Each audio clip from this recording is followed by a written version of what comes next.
ನಮಸ್ಕಾರ ಫ್ರೆಂಡ್ಸ್, ಇವತ್ತು ಹುಣಸೆಹಣ್ಣಿನ ಚಿತ್ರಾನ್ನ ಗೊಜ್ಜು ಯಾವ ಥರ ಮಾಡೋಂತ ನೋಡೋಣ ಬನ್ನಿ. ಫಸ್ಟು ಕಾದಿರೋ ಎಣ್ಣೆಗೆ ಸಾಸಿವೆ, ಕಡಲೆಬೀಜ, ಕಡಲೆಬೇಳೆ ಹಾಕ್ಕೊಂಡು ಸ್ವಲ್ಪ ಫ್ರೈ ಮಾಡಿ ಸ್ವಲ್ಪ ಕ್ರಿಸ್ಪಿ ಆಗಲಿ ಅದು.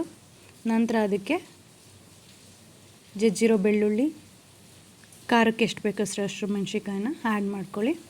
ಅದಾದಮೇಲೆ ಅದಕ್ಕೆ ಹೆಚ್ಚಿಟ್ಕೊಂಡಿರೋ ಈರುಳ್ಳಿ, ಕರಿಬೇವು ಸೊಪ್ಪನ್ನು ಹಾಕಿ ಸ್ವಲ್ಪ ಬಾಡಿಸ್ಕೊಳ್ಳಿ. ಅದು ಸ್ವಲ್ಪ ಬೇಯಬೇಕು, ಈರುಳ್ಳಿ ಎಲ್ಲ ಬೇಯಬೇಕು.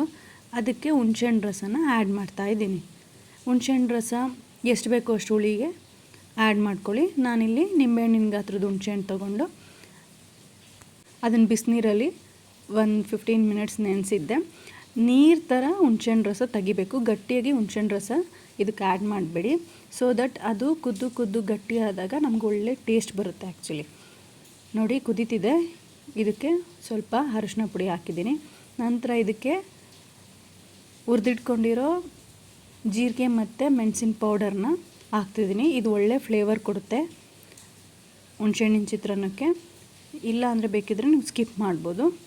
ನೆಕ್ಸ್ಟ್ ಅದಕ್ಕೆ ರುಚಿಗೆ ಎಷ್ಟು ಬೇಕಷ್ಟು ಉಪ್ಪನ್ನು ಹಾಕ್ತಿದ್ದೀನಿ.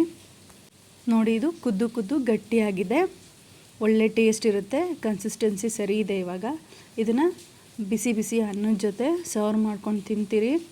ನೀವು 1 ಪ್ಲೇಟ್ ಸಾಕು ಅನ್ನೋರು ಇನ್ನೂ ಬೇಕು ಅಂತ ಹಾಕಿಸ್ಕೊತಿರ್ತೀರ. ತುಂಬ ಟೇಸ್ಟಿಯಾಗಿರುತ್ತೆ. ಟ್ರೈ ಮಾಡಿ.